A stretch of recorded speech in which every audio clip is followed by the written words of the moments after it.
steady job and a couple extra potatoes. That's all I want. You're getting on. You're pushing 30, Slugger. You know, it's time to think about getting some ambition.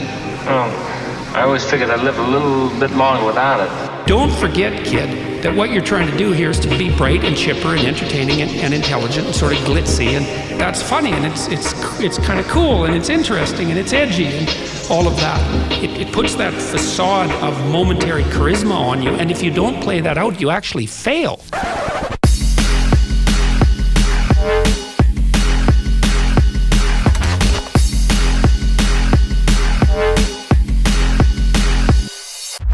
Good morning, welcome to the Coffee and Memes radio show on Threshold.fm.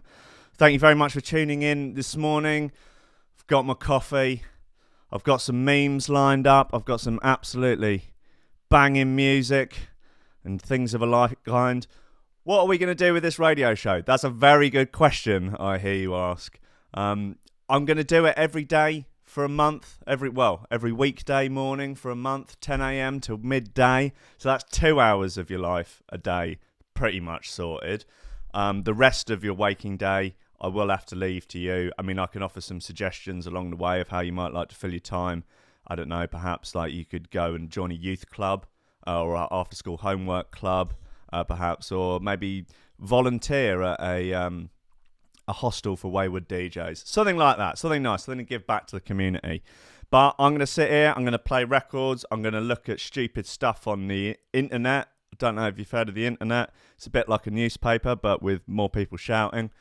And we're going to see how it goes from there. Look, I've got a pretty annoying soundboard with all manner of stuff in it. Lobsters. So we should be able to have a little bit of fun with that. And I'm going to try and get some guests on the show. I'm going to try and maybe I'll ring up Mum Dance and annoy him because he's a bit grumpy in the mornings. Or I could find all manner of people to ring up and annoy. Basically, I think it'll be fun. I think it'll be an enjoyable way to start the day. If not, then I'll just throw it in the bin. You know, along with my dreams, my self-respect, and the relationships I have with my friends and family. Right, let's play some music. Okay. A little bit of classic old high contrast remix of Ills. No Soul. This is a bit of an early days hospital anthem. If you want to get in touch with the show, you can either tweet me at Rankin, or we got the Facebook live stream is up. You can get in the comments, start bullying each other.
If you're listening on Facebook, you can tune in at Threshold.fm, not be shackled to the oppressive Facebook app. Those listening on Threshold already, I see you all around the world. Well, all across the flat earth, anyhow.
Gain Heslop in the chat is asking what's in my mug.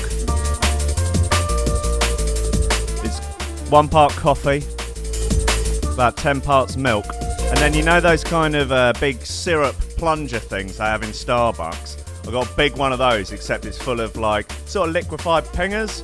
Like it's a kind of MDMA syrup. That gets me through the first part of the morning, at least until I can get a drink at lunchtime.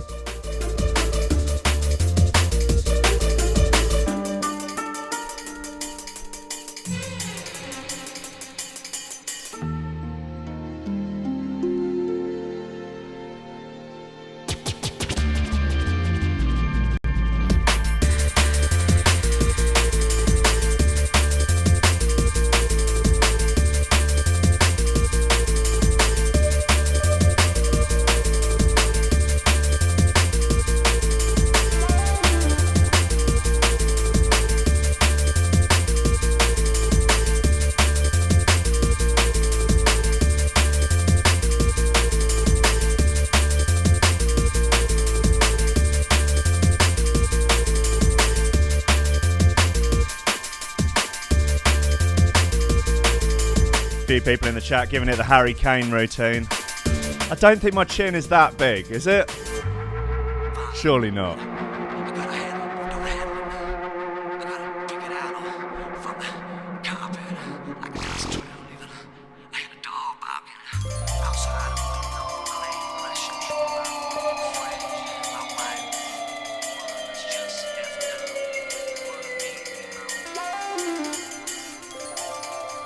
I've got a right sack of ridiculous tosh that I found in the news over the last week.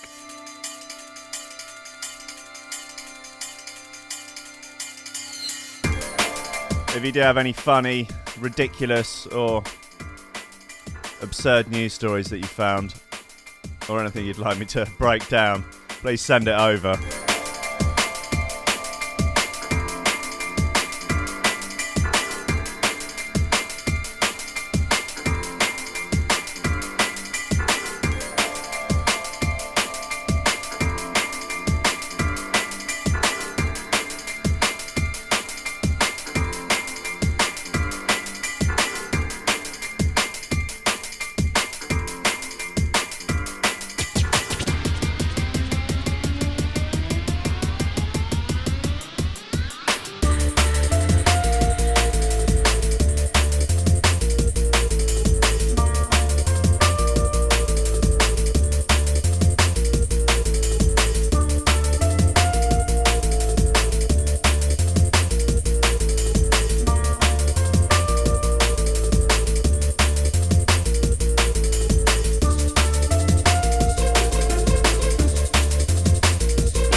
Get into some of this ridiculous action. First news story that has come to my attention in the last couple of weeks that I thought you lot need to hear about is this. This is on Sky News. Cat finds bag of cocaine and heroin and brings it home. The pet apparently found the drugs while out on Saturday night and slept next to the bag containing crack cocaine and heroin. Right, okay, so I can imagine roughly how that scenario goes. You come downstairs in the morning and your cat is lying there with a massive bag of wonk, and you ask the little furry prick, where's he got that from? And he's giving it all the, oh, I found it routine. Yeah, of course you did, mate. Basically what you found out is that your cat's serving up, and now he's trying to give you breeze that it's not his. That's the obvious excuse. Like if your parents ever caught you with any drugs or booze or anything, oh, either I found it or we all had one mate that we would blame stuff on. Mine was Josh. Shout out Josh. Any misdoings with, oh no, it's Josh's. I'm just looking after him. Oh, what, that flick knife? No, it's not mine. I found it. Oh, it's Josh's. So Cat finds a massive bag of heroin and cocaine. Says he found. Yeah, right. Okay. So your cat's serving up. Brilliant. A cat has apparently, yeah, it even says it in here, has apparently found and brought home a bag of what is suspected to be Class A drugs. The Moggy's owner from St Paul's in Bristol found the pet curled up next to the plot thickens. Found the pet curled up next to the bag on Monday morning, meaning it acquired the drugs while out roaming on a Sunday night. while out. Right, so your cat's a roadman, okay? That's fine. You know, just call it what it is. Probably leaving a dealer out of pocket. Yeah, probably. Well, it's left the cat out of pocket now. They're upgraded from catnip. They've got into harder stuff. It's a sign of the times, isn't it? This is broken Britain, you know. This is what the Brexiteers have been on about. The feline has apparently slept alongside the illegal substances in its bed. The wraps appear to be crack cocaine and heroin with a street value of hundreds of pounds. I can see there's a picture of the bag here. Can't show it to you. If there's a lot of drugs in there. That's like half a Tesco's bag full. A police spokesman said that the contents of the bag have yet to be analysed, but it's suspected to be Class A drugs. Man, cats can't be trusted. Genuinely, they can't. They're not like dogs. If a cat was 10 times the size, it would eat you. But, you know, we've lived with enormous dogs for thousands of years. Cats, they're schneids. They're little schneids. And now they're selling drugs. This is not good. I'm not happy about this. I'm not convinced. Right, let's play some more music. Jungle Ballet by Kino. I don't know if anyone's heard this. This came up on some like random Spotify playlist, and I'm sort of semi in love with it, in a way. How do we turn this up? Well, this will do it, I reckon. Yeah, this is Kino, Jungle Ballet. It's a banger. It's a gentle banger, though. I appreciate that it's 10 o'clock in the morning, so we can't go like full balls to the wall yet.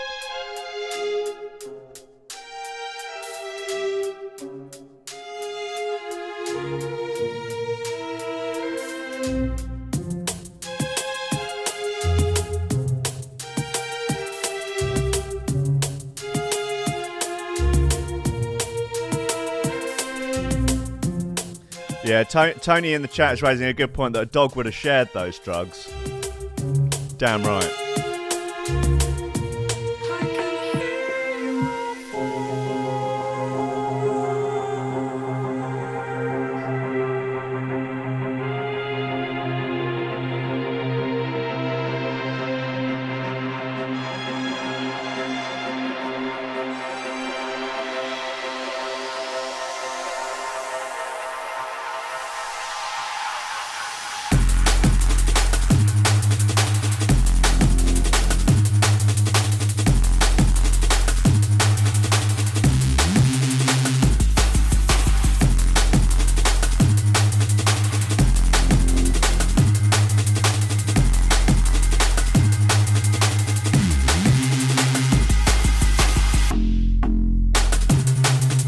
We got a slightly different crew in the chat today rather than the normal Rankin's Records crew. Presumably the normal Rankin's Records crew are all sleeping off yesterday's legal highs. There's a few of them.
Let me know on Twitter or on Facebook what you think of this tune. I think it's a banger.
Yeah, that's a nice bit of gear, that. I like that. It's by Kino. I've not heard any other Kino tracks, but no, I'm not going to do it. Yeah, so I'd say tweet me or... where are we? Where's Twitter gone? Oh, no, wrong screen. Here we are. Yeah, tweet me if you like it. What are people saying? At King of Gunties says, my fat wife played me this the other day while I was making her a cream egg smoothie. It's a stinker. Yeah, nice. Cheers, King of Gunties. At Owen Jones says, if this track was the means of production, I would definitely try and seize it. Decent. Can't argue with that. And the last one, oh no, that's in reference to something else. What other tunes have we got lined up? Got all manner of good stuff. Got some Mist, some D-Bridge, some comics. Keeping it light, but, you know, we might get it a little bit heavier later in the day as the coffee starts to really kick in. Maybe when we get into that difficult second cup. Whew. Then we might have to step things up a gear. Also, we've got a news story here about they gave octopuses pingers, because why not? Well, if you're a mad scientist and you like taking drugs, why not just start giving random animals MDMA? That's a bit of fun. There's some trials going on. I actually tried to get in on this. Some trials going on about the microdosing effects of microdosing LSD.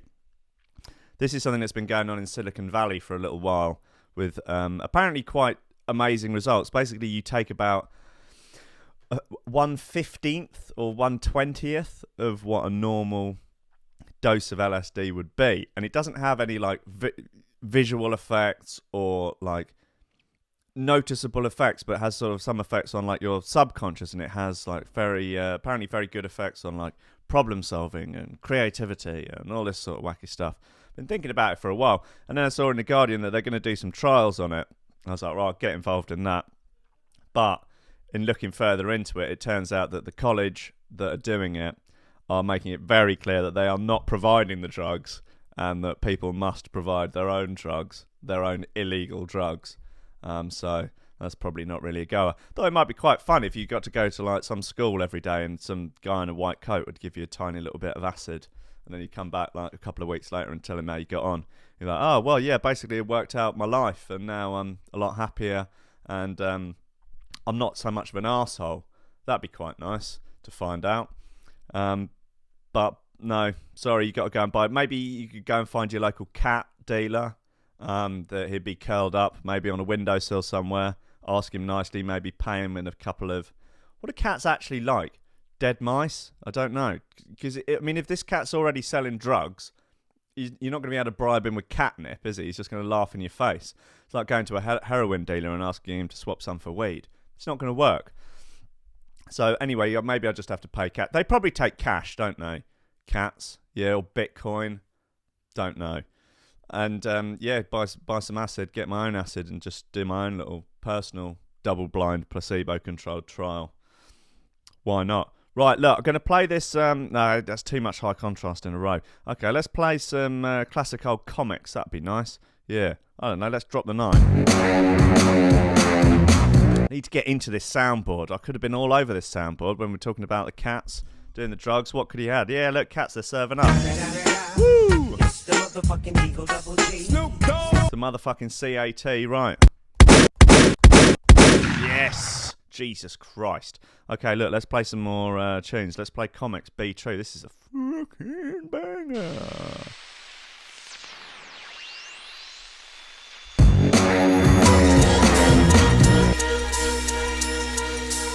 Sorry, I'll try and keep the 9 under control.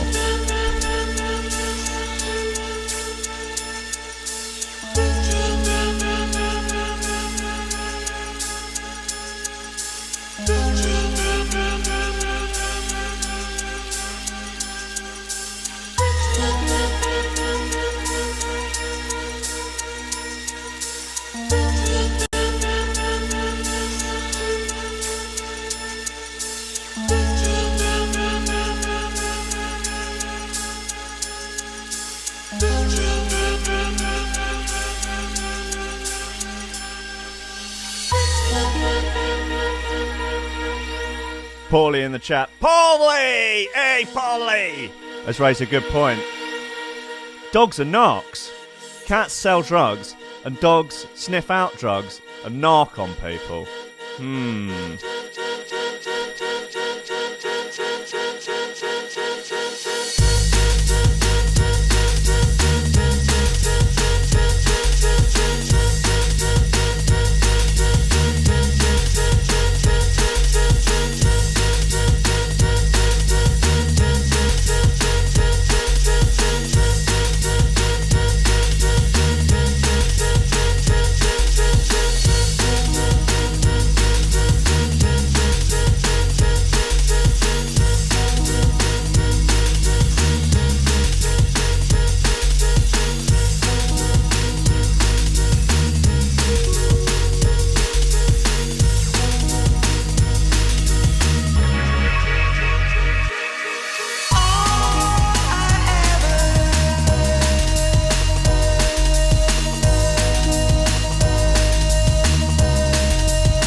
So we're getting reports in the chat of John B having pulled out Comics' USB stick for his last tune. What was it, Sun and Bass? We might have to approach John B for comment on that. That might be an important thing to find out.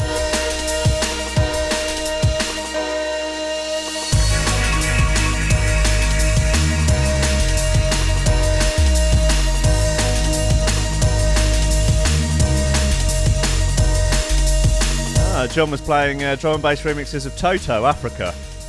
Good old John.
Comics, Be True, classic slice of liquid gold. Just got a tweet here from Boris Johnson, former Home Secretary. He says, I saw him pull it out. At least I thought I did, but I double dropped 2 Mitzies about an hour before. I couldn't really see anything, to be honest. That is Conservative MP Boris Johnson, who was at Sun and Base and saw the USB debacle. What people saying in the chat. Toto Africa just reminds me of Family Guy. Cool. There's no place in the world for a G&B remix, no matter how original. Yeah, that's sort of dividing people, I guess. Yeah, I'm not surprised. Right, what we got else? What other action have we got? Yeah, look, let's get into this whole MDMA. I'm not trying to make everything drug thing. This is ridiculous. Maybe I'll branch out on tomorrow's show. Look, I've got an article about some people ram raiding a co-op for Lambrini. I'm going to tie that in with some Ram Raiders drum and bass puns. That'd be cool. And got an article about Batman's penis. So that's a bit of fun. Anyway, so some mad scientists, those crazy wacky scientists, those quacks, those loons, what will they do next? The undersea and the ecstasy. MDMA leaves octopuses loved up. Normally antisocial sea creature becomes friendly and tactile after being given the drugs, scientists say. Imagine that. Can you imagine? I mean, Jesus Christ, like, humans become tactile and handsy enough after you give them MDMA. Imagine something with 8 fucking limbs. Jesus Christ, with suckers on them. You're asking for trouble. Jesus. You're going to start a bloody Octopus Me Too movement. It's out of control. What happens when you give an octopus MDMA? It sounds like a question that might flit through the meandering mind of someone who has been dabbling in psychedelics. Yes, it might. But now the matter has become the focus of an unlikely sounding scientific experiment to uncover the ancient origins of social behaviour. I can uncover it for you. Give people pingers, they'll get hold of each other. By showing the normally antisocial sea creature became friendly and tactile after being given MDMA, also known as ecstasy, scientists believe they have made a link between the social behaviour of humans and a species from which we separated more than 500 million years ago of evolution. I'm pretty sure Peterson was going on about this with the whole lobster routine. I think, yeah. Lobsters. Yeah, lobsters. Lobsters. Yeah. So the answer was a definite yes. The creatures, normally hostile towards each other, vanished and they became touchy-feely. Their normal hostility vanished. Sorry. The findings suggest that the brain chemical serotonin, which floods the brain after a dose of MDMA, has been a trigger for social behaviour since the very early evolutionary history. Octopuses are notoriously clever. They're schneids, basically. They're sneaky little schneids. They can learn to navigate mazes and unscrew jars to obtain food. They're smug as well, octopuses, in my opinion. They're smug little schneids. Aquarium staff have reported catching roving octopuses raiding neighbouring tanks for food at night time. Schneids. Thieves. So octopuses are thieves, cats sell drugs, dogs are narcs. Right, we're getting this sorted. Under normal circumstances, though, octopuses are deeply antisocial and treat each other with aggression, sometimes to the point of eating each other. Even during mating, the male will just leave his sperm and depart as quickly as possible, because if he sticks around, she'll attack him. Right, so that's a sort of archetype as old as time itself then, isn't it, really? This is just learned behaviour over millions of years of evolution. The study published in the journal Current Biology studied the behaviour of octopuses in a tank with 3 connected chambers, one empty, one containing a plastic action figure, and a third with another octopus in a cage. It's a weird experiment. They played rave music and had a lot of flashing lights and gave the octopuses glow sticks. The nature of their interactions was also strikingly difficult. Oh no, I'm skipping ahead. I can't read. I haven't had enough coffee. 4 octopuses were placed in a beaker of diluted MDMA. Fucking hell. Which they absorbed through their gills. While on the drug, all 4 spent far more time in the chamber with the caged octopus than they did without the drugs. Okay. The nature of their... This sounds like a psy-trance rave. The nature of their interactions were also strikingly different. Without MDMA, they approached the cage tentatively with just one tentacle outstretched. The drug made them relaxed and friendly. They're basically hugging the cage and exposing parts of their body they don't normally expose to other octopus, said Dolan. There appeared to be other parallels with the euphoria experienced by people who take MDMA. Some were being very playful, doing water acrobatics, and spent time fondling the air stone, which is the aquarium bubbler. They also gurned, told each other that they needed to see more of each other, and were really glad that they'd got that promotion at work that they really deserved. Others stretched out all 8 arms and just floated around, doing what researchers described as water ballet. This is cool. Maybe we should just start giving more animals drugs. Maybe we should just start just dishing it out to everyone. Who knows? I think we could, maybe the world would be a better place. Maybe we wouldn't have ended up with Trump. Maybe we wouldn't have ended up with Brexit. If we could all just get stuck in to a few more pingers. Right, look, let's play this. I think enough time's passed now. I wanted to play this remix of bloody High Contrast. The Unglued remix that everyone's been harping on about for God knows how long. Is it the best bootleg ever? It's the best boot. It's not the best bootleg ever, and so on and so forth. Let me know what you think of it, and we can get into it. Spaceless and timeless, such loveliness.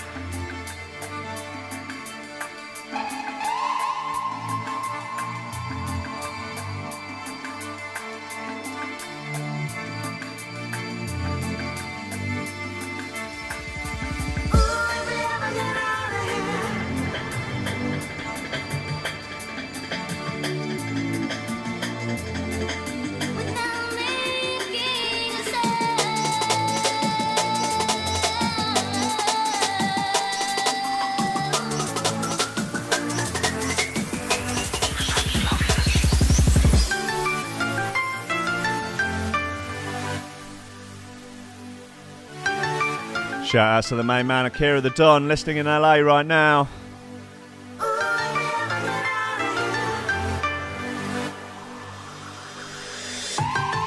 Lobsters. Look into it.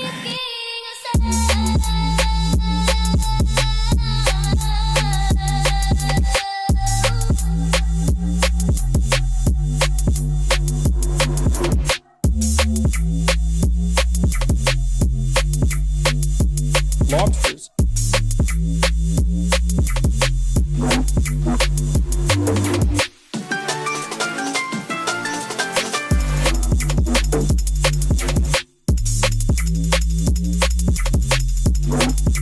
Get in touch if you're listening on Threshold.fm. Tweet me. Let me know what you think of this tune. Fuck it, let me know what you think of the show in general. Unless you're going to be mean, then just keep it to yourself. I'm too fragile.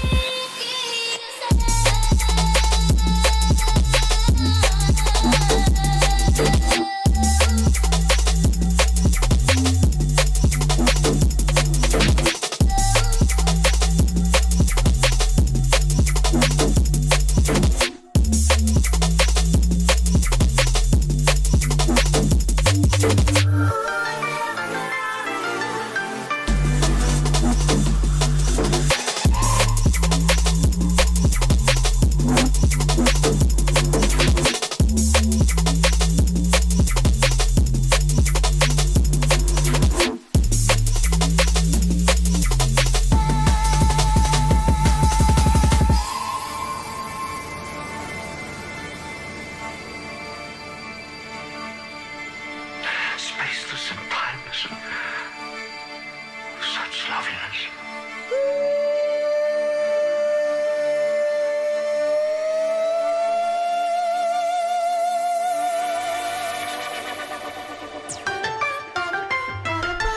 I think it's good. I'm a fan. I mean, I probably do prefer the original. You know, it's classics for classic's sake.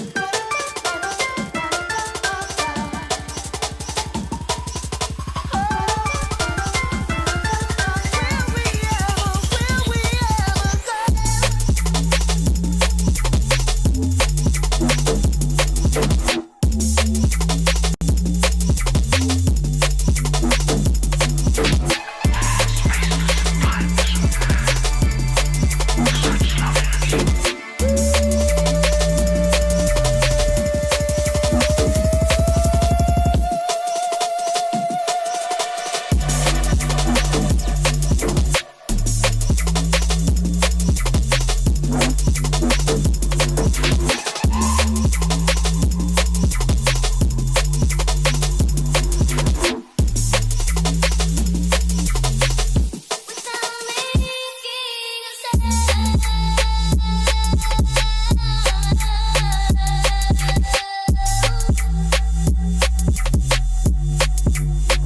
Thanks, Ned Robertson, who's commented on my coffee mug. No commies, no Nazis. Then the rules. Taking up my position in the smug centre.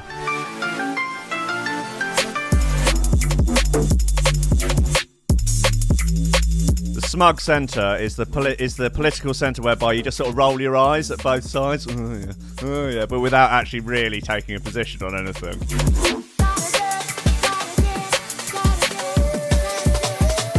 You say things like, I'm interested in politics, not like partisan politics, just like, just take a general interest in it. It's like taking an interest in, I'm really interested in football. God, I don't support an actual football team. I don't support a team. No, but I'm interested in the concept of kicking a ball around a pitch. Right, If We Ever, Unglued remix, high contrast. People hailing it as the best bootleg in the world ever. Part 2. I wanted to know what other people thought about it, so I reached out to a couple of tastemakers, a few influencers. Everyone's an influencer these days. Our mam's an influencer, her mam's an influencer. They're all influencers. Anyway, reached out to a few tastemakers. Paul Hollywood, he was in touch. He says, yeah, I've been dropping this for a while. It absolutely smacks. Usually gets wheeled up. The sorts at the front wet their bloody knickers for it. That's Paul Hollywood from Channel 4's Great British Bake Off. England captain Harry Kane said he hadn't heard it, but some of the lads on the squad have been going on about it for ages, and if anything, that's put him off. But he still drops the original when he plays out, usually double drops it with Warhead. Fancy pants. That gets him in the right fluffery buffery. Gwyneth Gwen, also known as Kenny Ken's auntie, says, stone cold fucking banger, mate. Bootlegs don't come much more gully than this. Dinner will be ready at 8. Leave your muddy shoes outside this time. If you trample dog dirt through my lounge one more time, I'll stick your neck in. That's Gwyneth Gwen, auntie of drum and bass DJ Kenny Ken. And Jeremy Corbyn, leader of the opposition, said, and I quote, best bootleg ever. It's not even the best bootleg of that tune. Wow. So, yeah, there you go. Get in touch on Twitter, let me know, at Rankin, or hit up the Facebook live stream chat. There are some good people in there, some good, decent folk, good, decent, honest folk. Leonardo Gervais is in there, Ned Robertson, Tom Cam, Matthew Hegden, Dimmy, Tony, Ant, Winky, Spudge, Wedge, Ginger, and Fop. So, listen, stories that we've got coming up in the rest of the show. Batman's penis will be removed from all future printings of DC Comics. This is the shocking headline news from the Metro today. Yeah, brace yourself. DC Comics have confirmed Batman's penis will be removed from all future printings of Batman Damned. But can you put the bat wang back in the bag? The bat heft, the bat unit, the bat wang. So they do have a picture in here. I mean, you can just imagine it, really. I don't know why Batman's naked in the first place. It doesn't make a lot of sense. He's got a half decent unit. I would expect it to possibly be a little bit bigger than that because he's jacked. But I mean, I guess maybe like they do say that steroids shrink your manhood. But I'd say it's a sizable unit. It's workable. I don't think he's likely to get any complaints off a Batwoman or Catwoman. Maybe if Catwoman sold him some drugs, they might potentially shrink it down. But maybe she'll have some Viagra as well to sort of even things out. Although do be careful with that. I think didn't Dan Bilzerian give himself a heart attack by taking a whole load of drugs and then while struggling with the ensuing impotence from taking large quantities of Class A drugs, just jacked himself up on Viagra and had a heart attack and ended up in hospital. It's a foolish move. So DC are taking out the heft. I don't know really why the heft's in there in the first place. They're saying they're taking it out because it doesn't add anything to the story. It doesn't add anything to the story unless you're going to get like Batman sex scenes. That might add something. Could do. That could be an interesting storyline. Maybe you know, it's 2018. Why not have Batman and Robin entwined in a gay love affair? You know, I think the fact that they don't is homophobic, quite honestly. And I think we should march. We should march on Washington. Yeah, so obviously everyone's taking the piss out of this. Who's this? Seth Meyers was saying, I'm just glad his parents aren't alive to see this. Ha ha ha. Ha ha ha. Seth Meyers. Ha ha. Yeah. Anyway, look, let's play some more music. Right, what we got here? Sub-Focus Sound Guy. That's a banger. Come on, we're going to start stepping into banger territory. Quite soon. I hope this doesn't get the bloody Facebook pulled. Oh well, let's see. Let us know your thoughts on the Batwang.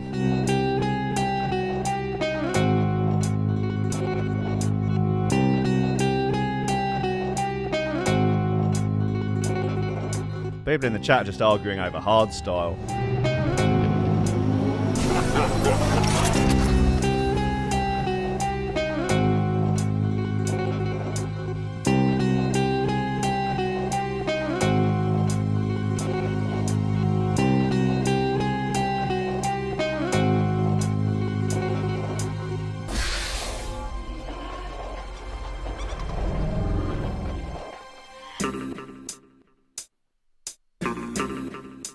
Lobsters.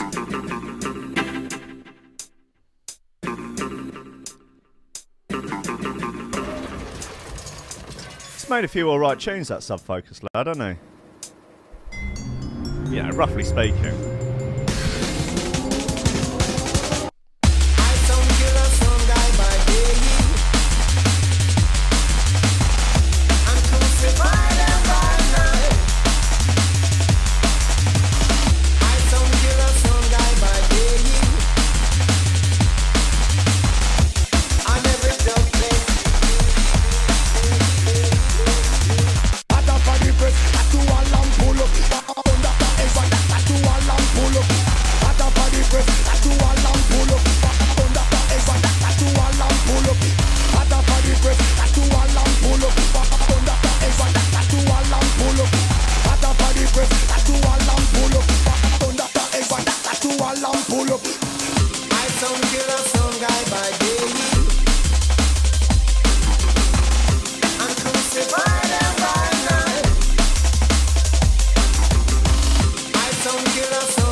Happy birthday to my main man Vlad in the chat. Hope you have a good day, brother.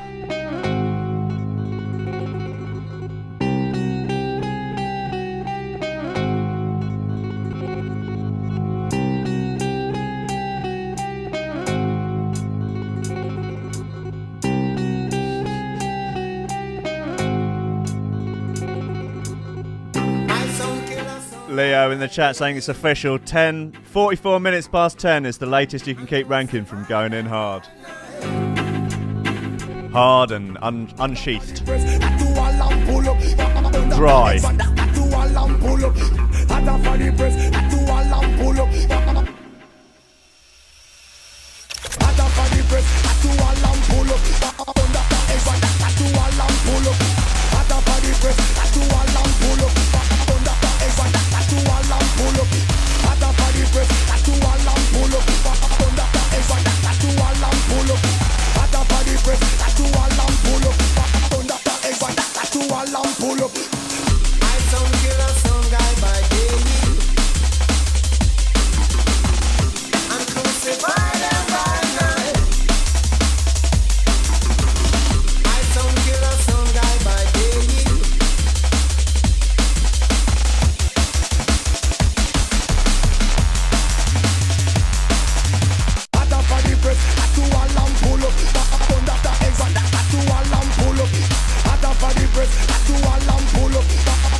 Sub Focus there with Sound Guy, Sound Fellow, Sound Chap.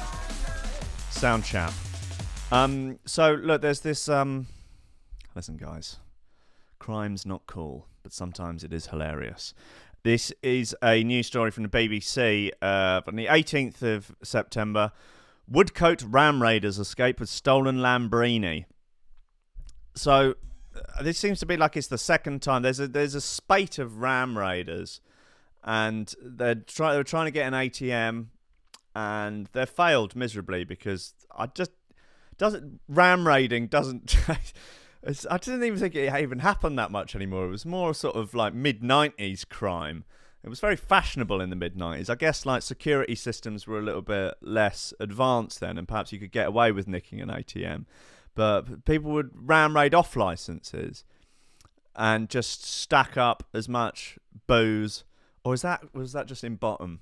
I don't know. Either way. It seems that people are back ram raiding off licenses, or rather co-ops.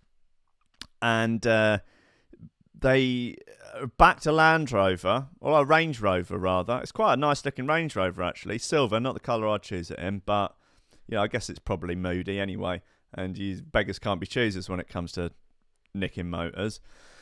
And they backed it in, but then they can't escape with the car because the car has become sort of lodged, sort of embedded in the front of the co-op. And so they've just fled with a bottle of Lamborghini. Bottle of lukewarm Perry that retails for about £2. I mean, this is ridiculous. You're committing a crime that will probably land you about 5 years in prison for a bottle of Lamborghini. I went to a club once in Coventry where they sold Lamborghini just over the bar, like the big bottles, like the big 2-litre bottles of Lamborghini with a straw. Like glass bottles in a Coventry nightclub. I wonder how long they managed to go along with that for, because these were not nice nightclubs. These were not friendly, welcoming dance floors where people were all peace and love and waving their hands around in the air and feeling the music and feeling the love. These were digi, grimy, chopsy. These were naughty dance floors, yeah? And to sell 2-litre glass bottles that are effectively clubs, I don't even know if they'd break over people's heads. I think they'd just go doink and probably shatter people's skulls. But they were shifting hundreds of bottles of these things a night, and people were getting leery and hitting each other with them. It's still like the Wild West up there. Right, Ram Raiders, come on. There's an easy segue into some Origin Unknown. This little classic off of Ram Raiders 3, Fly Away. Ooh. It's a nice bit of kit.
Leo saying a Sainsbury's local in Eastbourne got ram raided the other week by a BMW M3.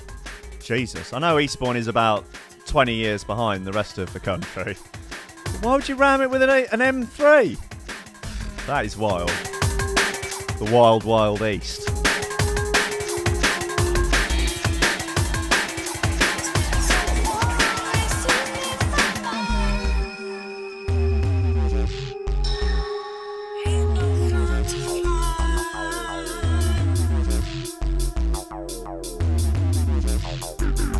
Squidgy Beats referencing a slightly weird camera angle. It is slightly weird, isn't it, now that I look at it? I think this is the wide angle lens doing craziness.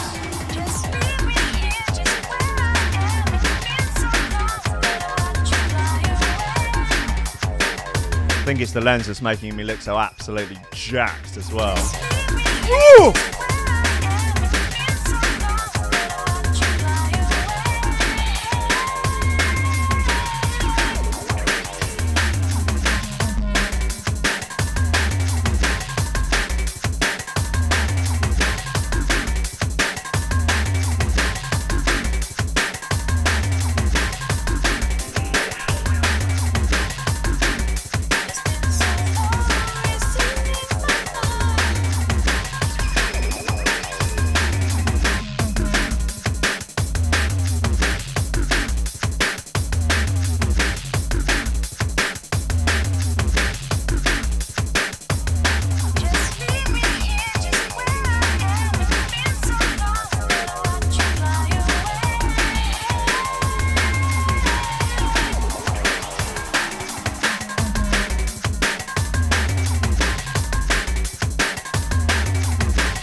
Just leave me here, just where I am. It's been so long that I watch you fly away. God, the more I look at the video stream now, the more those shelves look like some sort of weird House of Mirrors situation. Ain't no fun to fly.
Origin Unknown.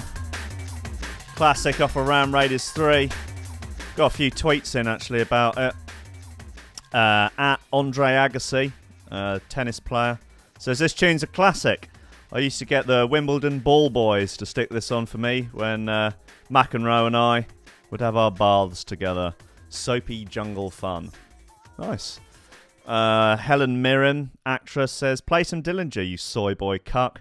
No one cares about your stupid vinyl shelves. Hashtag twat. Cheers for getting in touch, Helen. As ever, you can at me at Rankin on Twitter. You can send me hate mail, will@threshold.fm. You can call me a cuck on Facebook at Rankin. And people are in the live chat talking what are they on about? Someone's claiming that the background's all green screen. It's possible. It's possible. I've got a green screen actually at the back. I thought I might just have memes on it, just sort of scrolling along. Talking of memes, it's good to see that moth memes are finally getting their day in the sun. I mean, it's been all eating ass for a while now, and I'm glad to see that moths and forklift trucks are really starting to get their day in the sun in the memosphere. Moths, obviously, very keen on the lamps, and maybe I might do some memes with moths and the 9. It's possible. I'm not saying it won't happen. I'm not saying it will happen. Just, be aware that it could happen. Okay, I think that's probably the best way of phrasing that. Is that still playing? Oh, some bloody building work going on out the back. There are these mad bastards over the way who they look like they make decor for a terrible festival. That may actually be what they do. But they were playing the Dido album at full blast a while ago. And I thought it was someone having a breakdown, to be honest. I thought I might need to phone the Samaritans or, I don't know, or maybe get a police negotiator in or something. You don't know. Like, that's not normal behaviour, is it? Jesus. Right, what else is going on in the chat? I don't look that much like Salvador Dali, not without a shave. People are trying to work, but the tunes are too goddamn good. Right, look, all right, Mirren, you soy boy. Let's play a little bit of Dillinger. Let's play Told You How to Rock. That's a good start, I think. I told you how to rock on the other. It's a drum bass sound inside your town. Time for mix, time for mix, time for mix and mix down. I told you how to rock on the other. I told you how to rock on the other. It's a drum bass sound inside your town. Time for mix, time for mix, time for mix and mix down. I told you how to rock.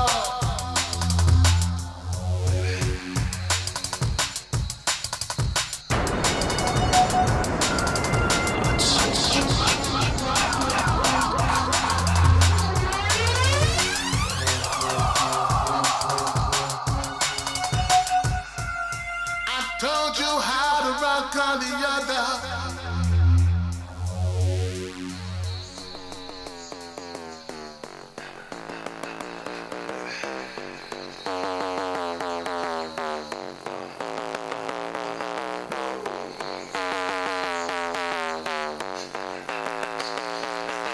I told you how to rock on the other.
From more Trinidad to New Press.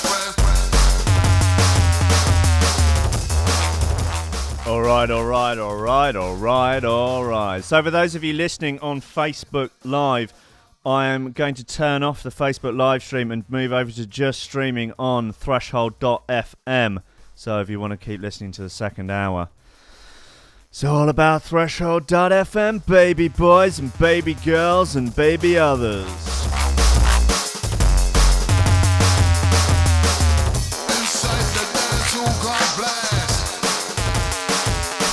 But how do I listen to that, I hear you say? You just go to threshold.fm and click listen live on any browser.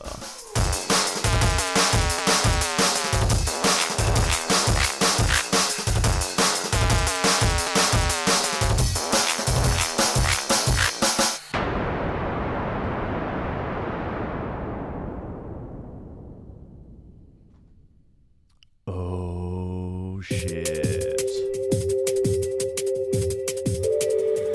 Just me and you now, Threshold.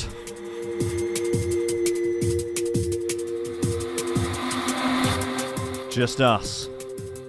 All alone. In a room together, but separated by miles. But together through the internet.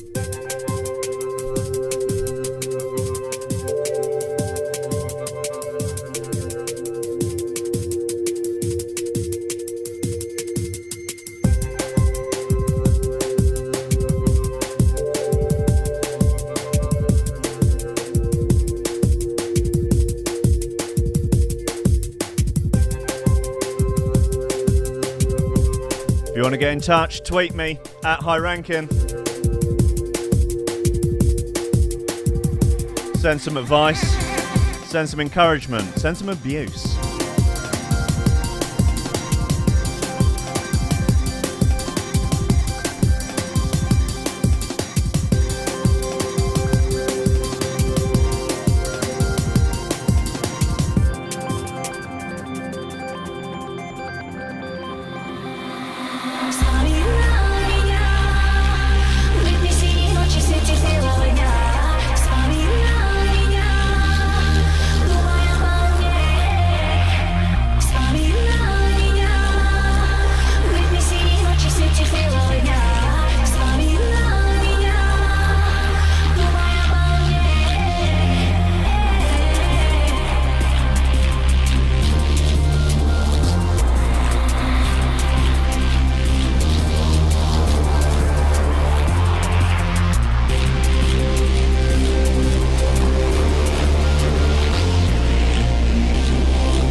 Man, this is a classic.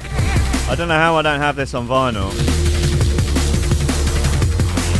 This is, of course, Sun Chase, Remember Me.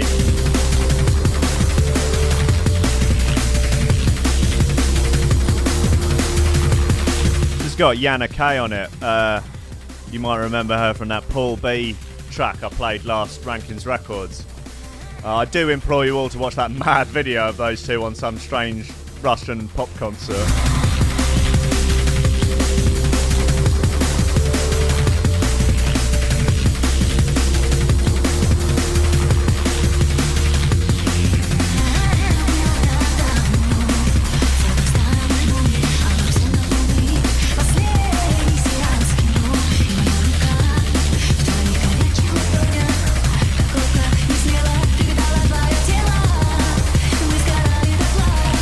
Уплыла все в дальнюю даль,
Thanks very much to @Constantine, who sent me a nice moth meme on Twitter. Marginally triggered, but thank you for the gesture anyway. Very kind of you.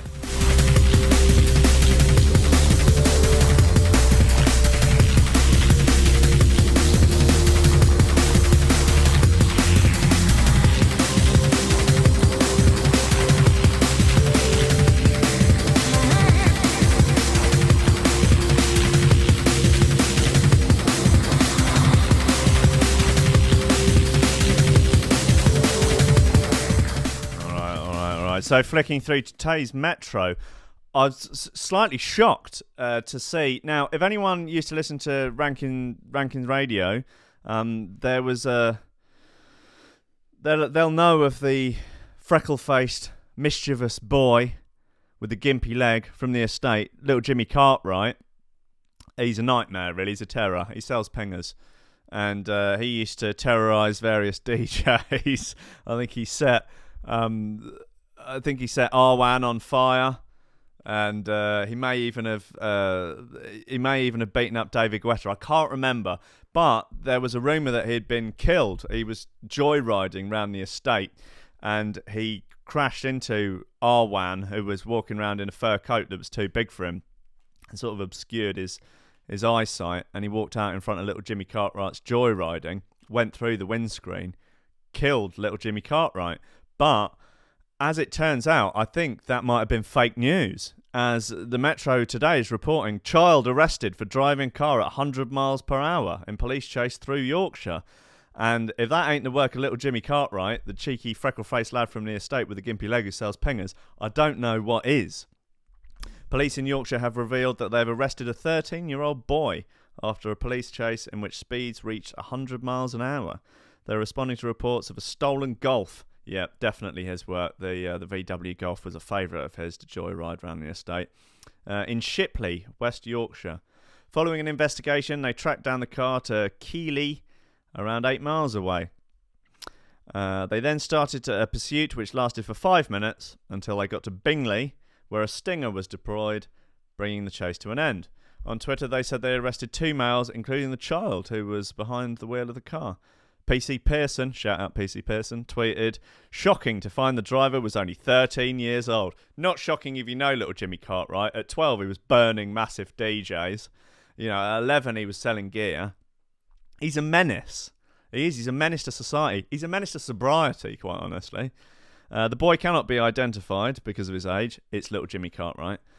In July, police in the US pulled over a car being driven by a 9-year-old. Bloody hell. Maybe that's a distant American cousin of the Cartwright. He and his 7-year-old friend, Jesus, had taken a car for a joyride in Des Moines, wherever that is, and they were zigzagging all over the road. Yeah, I'm not surprised. 9-year-olds can't drive. It's just, it's just the way it is. The car they were in crashed, but they were both unharmed, and police allowed them to face the wrath of their parents rather than go to juvenile court. Well, that's kind of decent, I guess. Probably not worth locking up 9-year-olds. I don't know how responsible one is for their own actions at 9. Meanwhile, in January this year, a 7-year-old boy wasn't quite as lucky, ending up in hospital after crashing a stolen car while on his way to try and see his mum. Right. Don't steal cars on the way to see your mum. My advice, whether you're 7 or 70, don't do it. Charles Nicholas wasn't wearing a seatbelt as he drove 100 miles an hour before crashing, flipping the car 3 times. Fucking hell.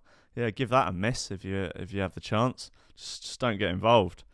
Okay, look, let's play a... there's some... yeah, all right, go on then. Let's play Atlantis by Bookham. That's a great record.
LTJ Bookham there. New producer on the scene. I think he's going to be big this year.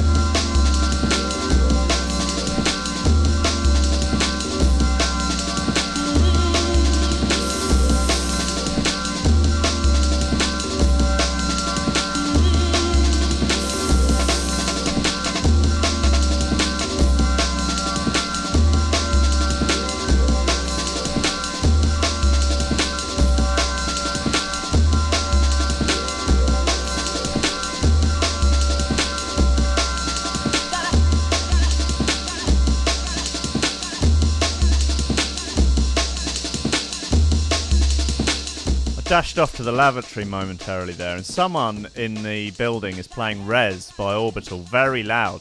I can't tell who, but if that person is you, well done.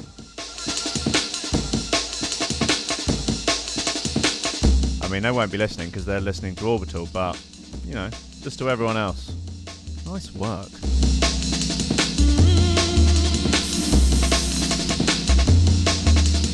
Right, okay, Ask and the Metro will deliver.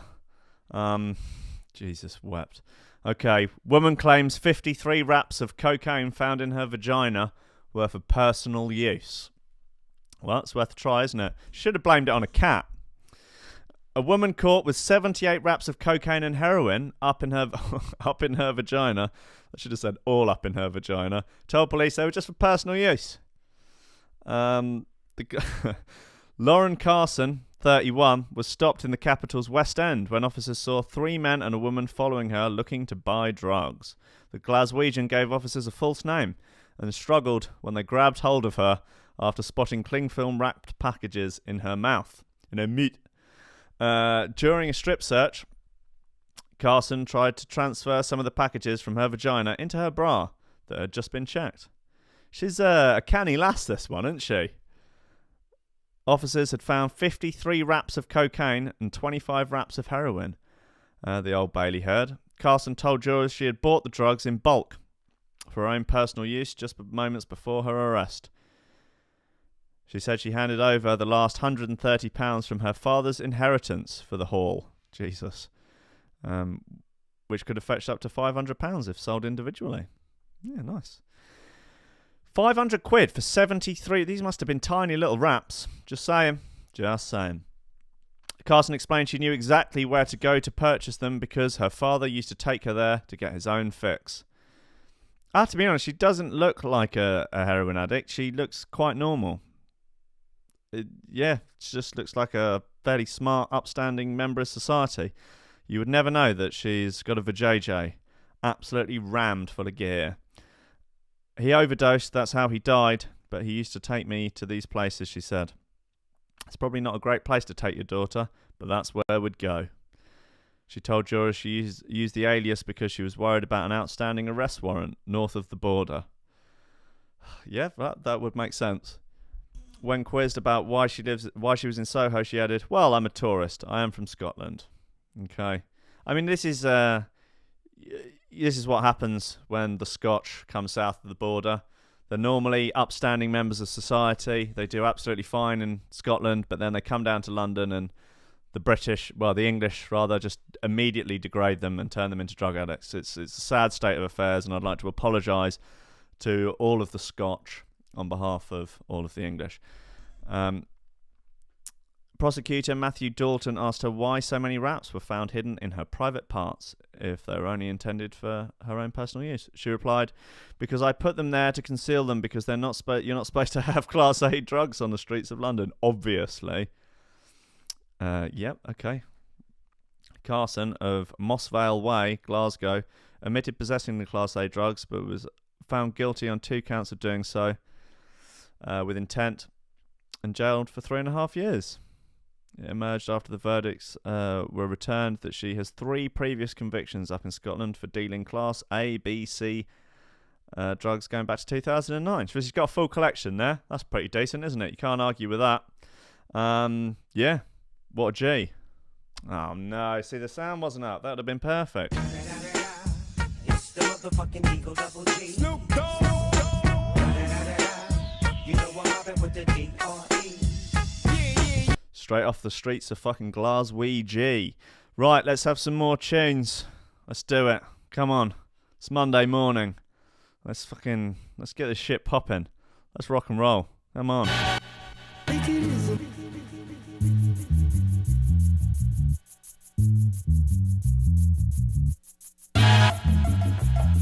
Lobsters. Lobsters.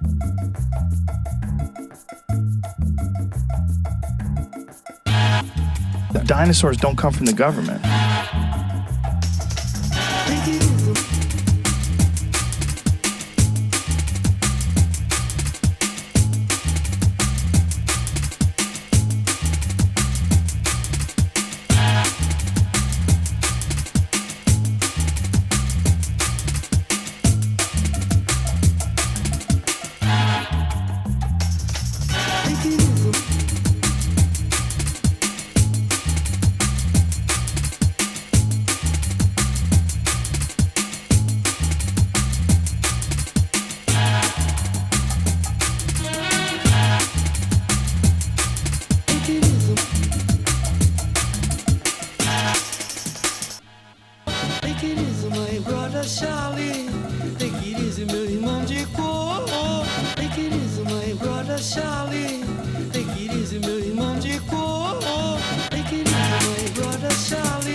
Easy boom, drum magic, classic bit of Brazilian goodness. It's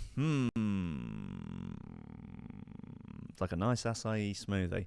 Right, beware, look out, sex-crazed spiders cover coastline in nightmarish web. Yes, indeed, this is a real news story, and it sounds like the sort of thing you would hear in the Daily Mail in reference to immigrants or something. Sex-crazed Greek spiders, like sex-crazed Middle Eastern immigrants are coming over here, and the taxpayers paying for it, and they're going to live in your back room. They're going to live in your car, having sex orgies and insane drug-fueled sex romps. You're paying for it. Sex-crazed spiders have covered an entire lagoon in hundreds of yards of spider silk as a no-holds-barred spider orgy takes place within.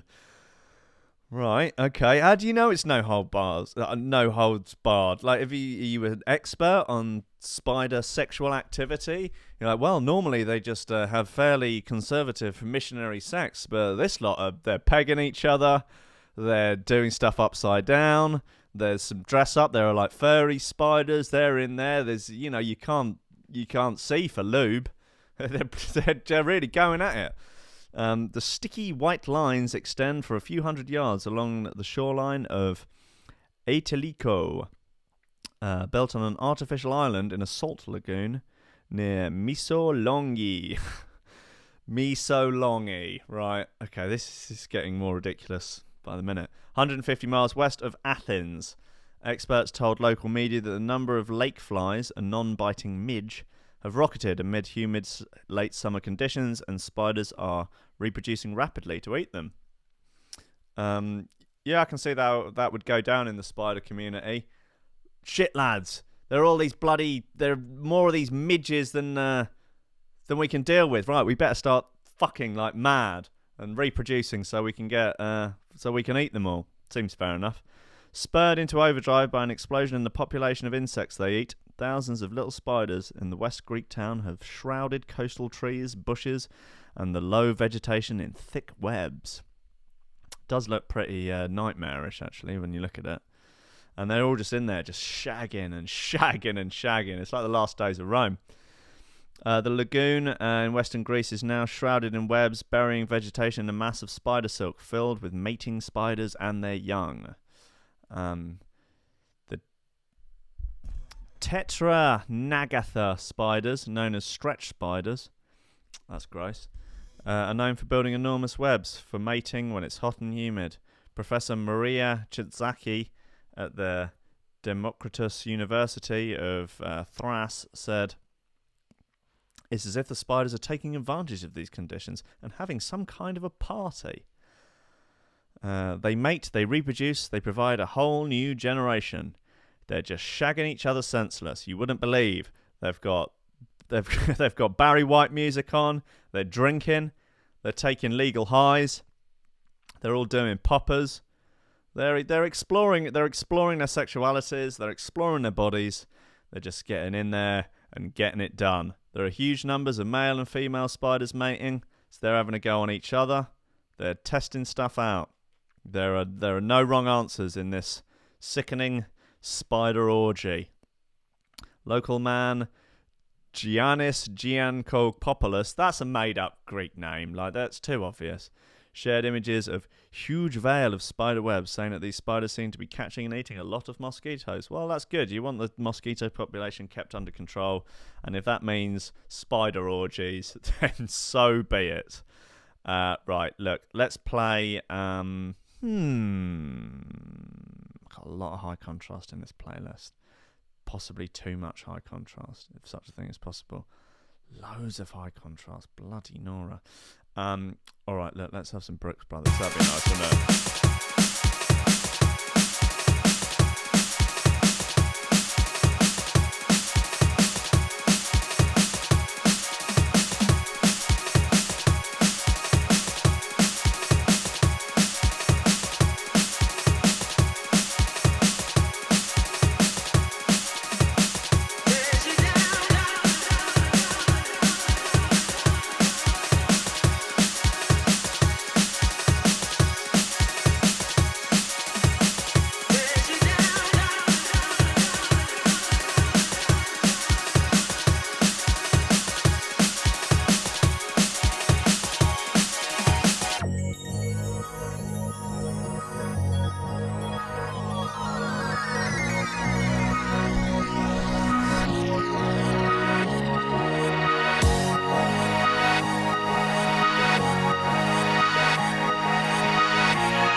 Says you're nothing at all. She tears you down, down, down. She tears you down, but I'll pick you up. She tears you down, down, down.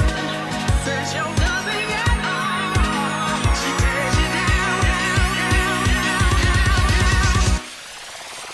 She tears you down, down, down. Says you're nothing at all. She tears you down, down, down. She tears you down, but I'll pick you up. She tears you down, down, down. Says you're nothing at all. She tears you down, down, down. She tears you down, but I'll pick you up. But I'll pick you up. But I'll pick you up. But I'll pick you up. But I'll pick you up. But I'll pick you up. But I'll pick you up. But I'll pick you up. But I'll pick you up. But I'll pick you up. But I'll pick you up. But I'll pick you up. But I'll pick you up. But I'll pick you up. But I'll pick you up.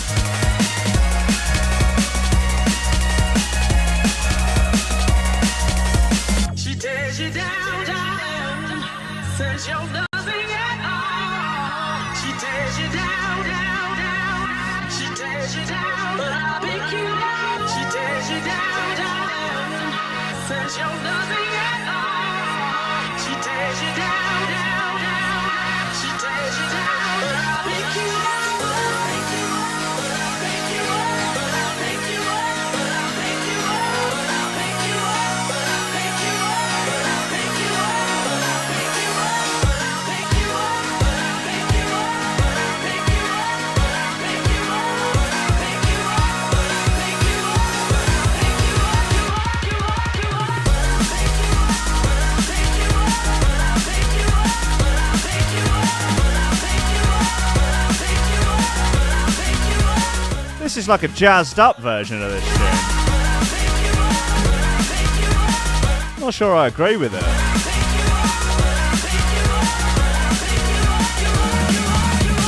The older version was a bit more loose, a bit more raw, a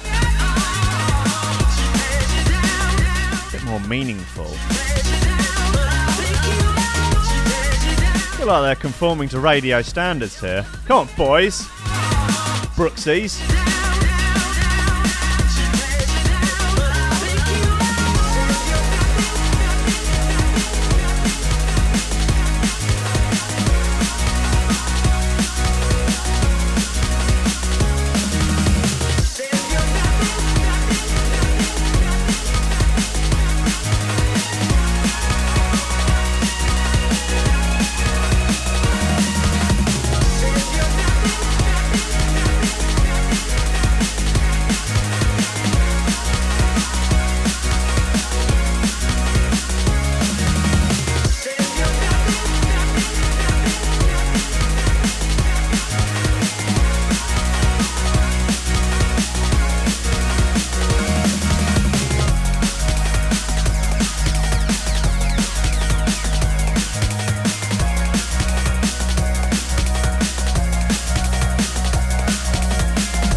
Brooks Brothers there with some sort of souped up, slightly more compressed version of Tear You Down that I'm not 100% sure I agree with.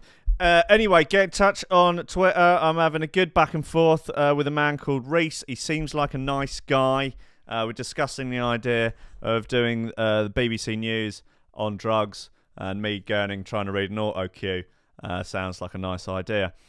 Here's a good one for you from the BBC. Restaurant loses 190 million in value after dead rat found in soup. And yep, there's a picture of it. It is a small baby dead rat. But the story gets more ridiculous. A popular Chinese restaurant chain has lost around $190 million in market value after a pregnant woman found a dead rat in her soup. Anyway, long story short, she complains, says that she's terrified that obviously eating dead rat soup is possibly not good for the baby. Someone at a waiter at the restaurant says, if you're worried about it, why don't you get an abortion? We'll give you the money. I could you even imagine? Like, just absolutely insane. Like, here, yeah, you know, if you're worried about it, just get rid of it. Here, we'll give you the cash. Like, can you even imagine? Yeah, so unsurprisingly, they've lost nearly 200 million in market value for serving up the dead rat suit and offering abortion as a sort of compensation. I mean, they said they paid $2,000 for it, which is a gesture, I guess, in a way. This is insane. This is insane. There's always they sort of do the rounds every so often. There was the chicken nugget. There was a chicken's head. That was pretty cool. You sort of, with the absolute nonsense that are in chicken nuggets, you're probably eating worse than a chicken's head. Like, it's just the head shape makes it all a little bit more visceral. There's a hilarious video of Jamie Oliver making some chicken nuggets for a group of school children, and he gets all the bones and the gubbins and the chicken dicks and the, you know, chicken bum holes, puts them all into a food processor, tells them this is what goes into your chicken nuggets, blends them all up while looking proper smug and a bit wet around the mouth, you know how he looks, and makes chicken nuggets out of them, fries them up, and is like, right, who wants to eat them now? And they all put their hands up. Yep, I'll eat them. Yep, that's fine. Looks delicious. Sorry, Jamie, chicken nuggets are too damn good. No one cares what's in them. No one gives a flying fuck. Right, look, DJ Zinc, he's a man. No one can take that away from him. Casino Royale, absolute classic. I don't know why this hasn't been on Rankin's records yet. Too good.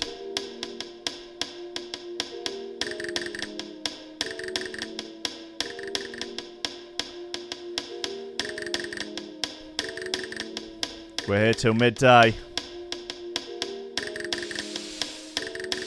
I'm going to be here 10 a.m. till midday every day this week. Every weekday, that is. Tell your friends. Tell your stepdad. Tell your social worker.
Casino Royale.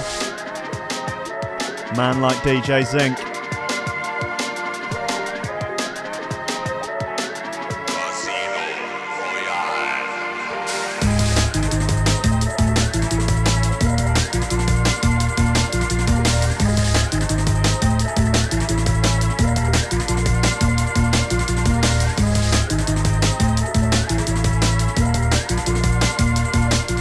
This was on that big True Players 5-pack album that had 174 track on it as well, I think.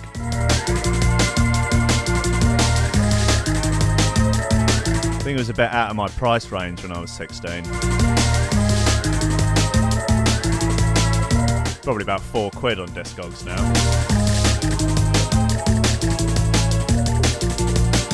I had a few tweets from people listening. At Anthony Joshua says, I remember this one from back in the day when I used to be a Mexican wrestler called Gary from Accounts.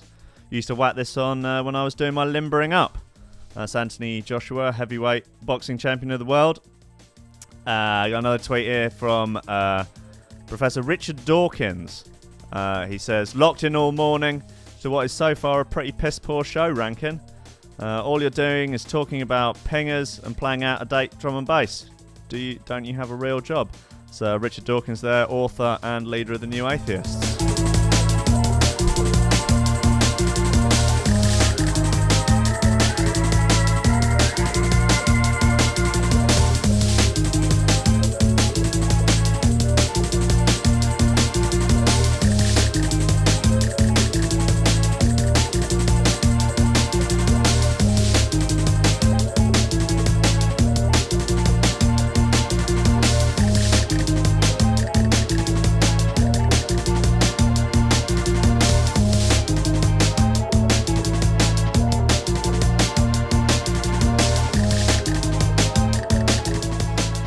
Hold tight, everyone listening all around the world. Got people listening in the UK, in Italy, France. People pretending to listen in Australia. Presumably there's some sort of VPN thing going on there. Sort of pretend you're somewhere that you're not. France, Deutschland, Netherlands, Poland. They're all there. Thanks very much for tuning in. We've got 10 minutes left. And then I'll have to see you tomorrow morning. But don't worry, I'll be back. Weekday mornings have just got a lot better, I would like to think. I mean, is that for me to judge? Maybe, maybe not. If you are enjoying it, please do let me know, because, I'm committing to do 20 of these in a row. And if it works, it works.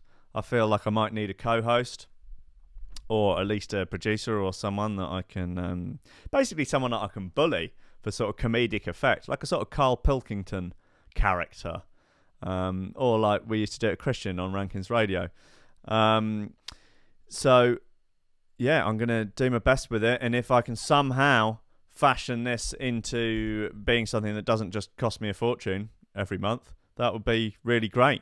Going to do an iPhone app. That'll probably take a few weeks or maybe a month or so to actually get launched, as these things have a tendency to take much longer than you would like, as is the way.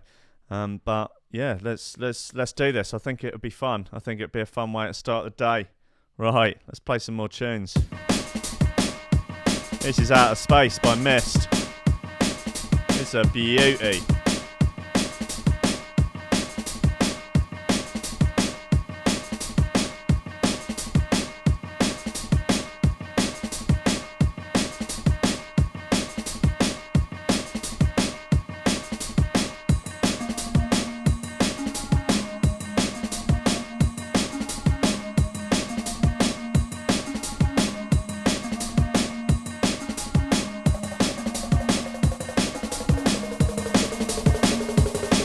Did anyone watch the last episode of The Bodyguard last night?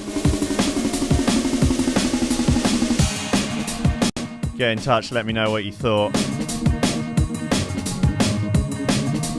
It's ever so gripping.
also let me know how you would prefer I archive these, as it feels slightly ridiculous to start another podcast.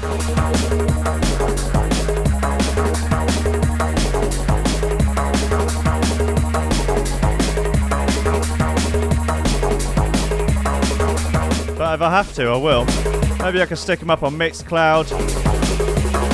I can put them on YouTube, but maybe they'll get taken down. Who knows?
That's Out of Space by Mist on Solar.